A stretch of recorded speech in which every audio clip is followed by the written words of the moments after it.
Shalom, shalom, shalom. Israel, Brother Amos is the watchman for Israel.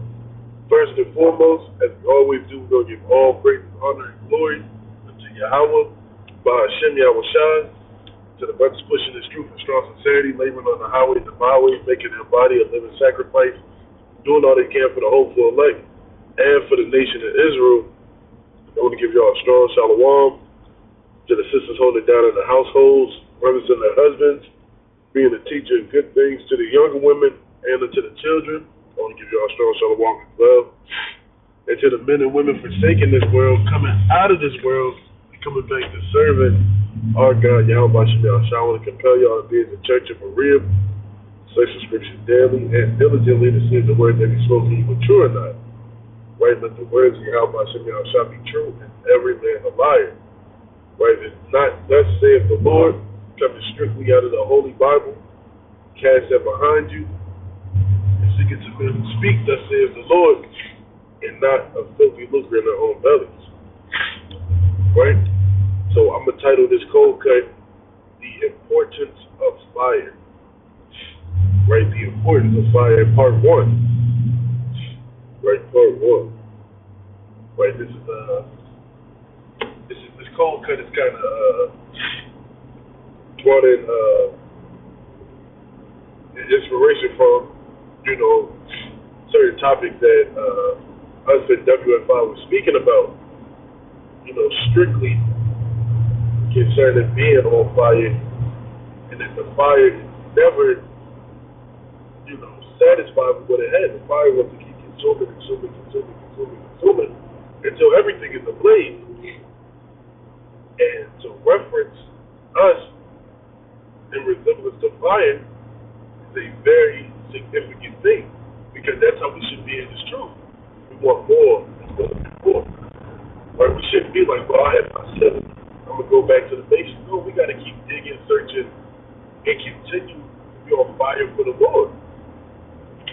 Right? Now, yes, sometimes fires do die down a little bit, but the fire has to be burning continually. Right?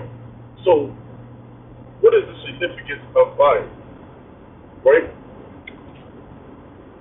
Fire is one of the 2 strongest purifying agents in the world. Right? You got water, you got fire.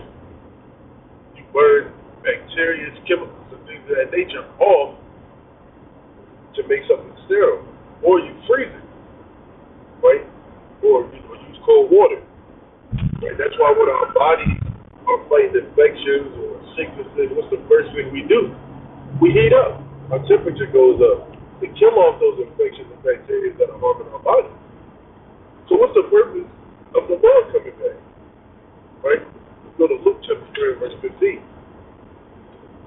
And as the people were in expectations, like, and all the men mused in their hearts of John, whether he was the person or John answered, saying unto them all, I indeed baptize you with water, but one mightier than I cometh, the latchet of whose shoes I am not worthy to unloose.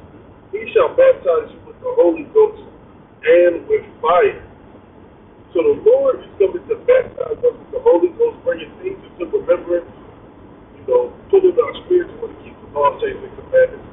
Put it in our spirits to want to serve Yahweh Shem Yahshua, right, and with fire, to purify us from the ways of Babylon the Great, from Egypt, from England, from the land of Ham. He's going to purify those attributes and the ways of life that we were holding on to, and just cease it. It'll be erased, like you burning something off. And also to the wicked of our people. You're going to cleanse the world of the wicked. Some of our people are so wicked that we can't bring them back into the land. Expect them to be righteous. Expect them to want to keep the law, statutes, and commandments. They're too far gone.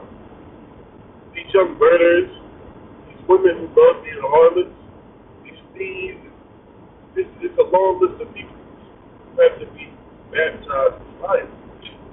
Now, how do we get baptized in fire? Right? So, Wisdom of Solomon 3.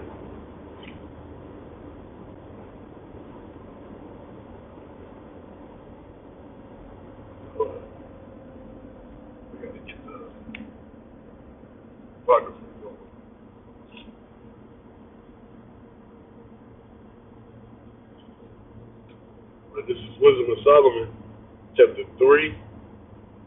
We'll start at verse 1. Right?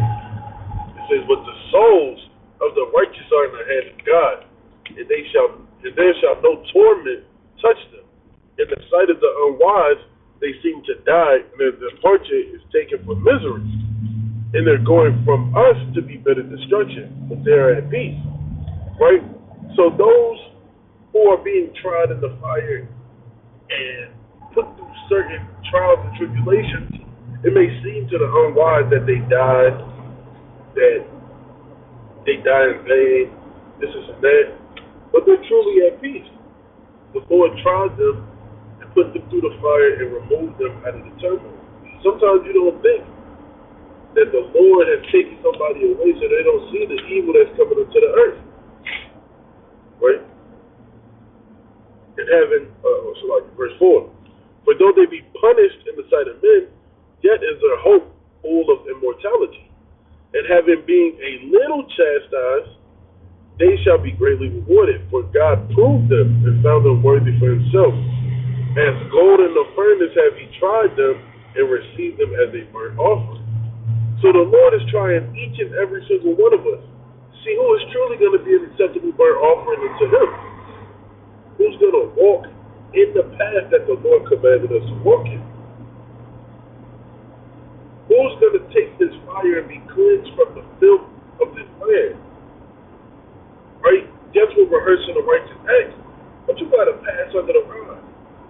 You got to go through some type of hell. You got to be in the furnace of adversity. And what is a furnace?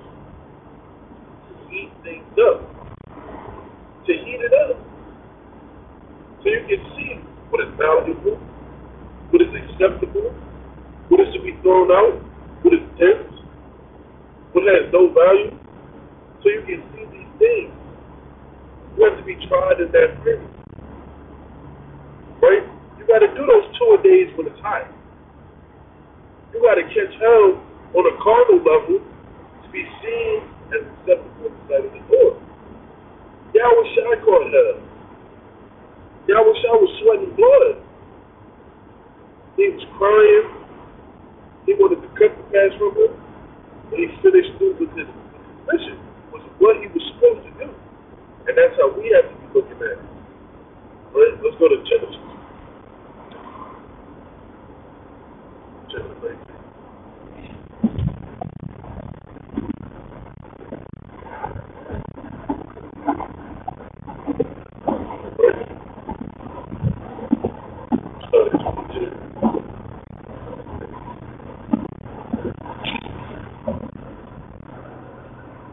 Genesis 19:22, showing you that the Lord purifies and gets rid of wickedness with fire. Right? So this is only a part where we're not going to get too crazy with it. We're kind of doing this in the midst of going to work. We're a little late. Right? It says, "Hasty escape heaven. For I cannot do anything till thou be come hither. Therefore the name of the city was called Zoar. Sun was risen upon the earth while I entered Zoar. Then the Lord rained upon Sodom and Gomorrah brimstone and fire from heaven, from the Lord out of heaven. He overthrew the city, and all the plain and the inhabitants of the city was on the ground.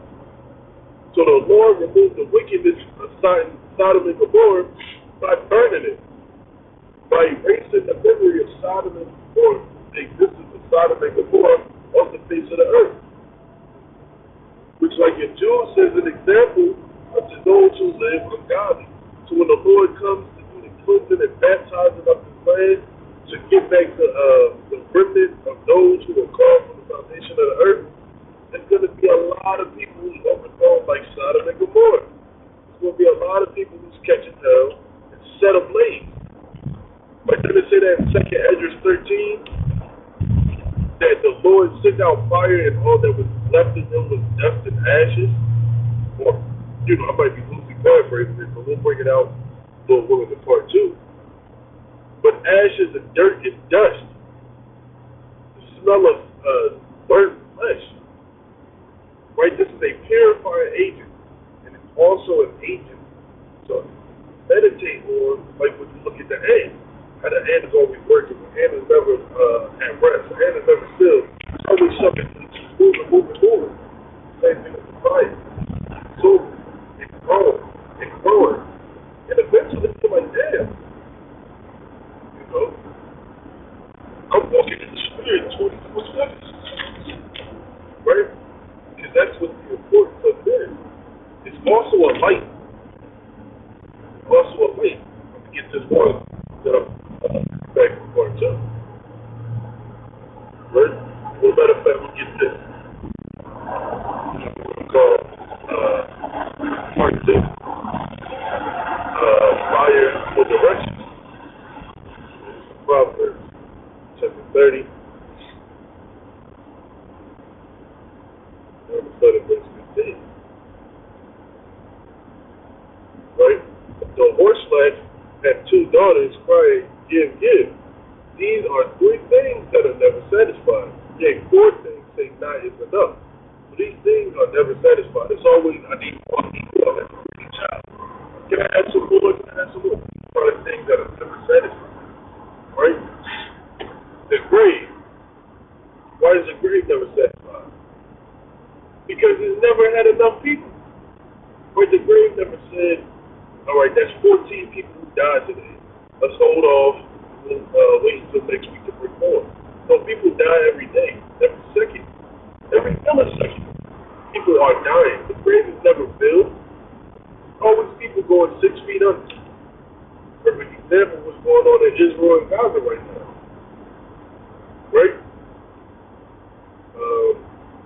And the barren womb. Right? The barren womb. You know, a sister who always wants to bring more children. Right? 2 is not enough. 3 is not enough. 4 is not enough. They want to keep bringing more children. Right? The earth that is not filled with water. Right? Esau tries to say the earth is 75% water or whatever they say.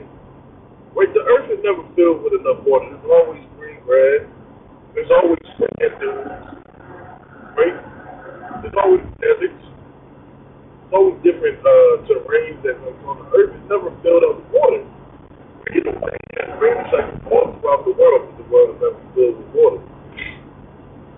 And the fire that saith not, it is enough. The fire never says that it is too hot. You put too much wood on my fire, I cannot take any more. No, it's going to keep consuming and set ablaze all these different elements that are found in the midst of it.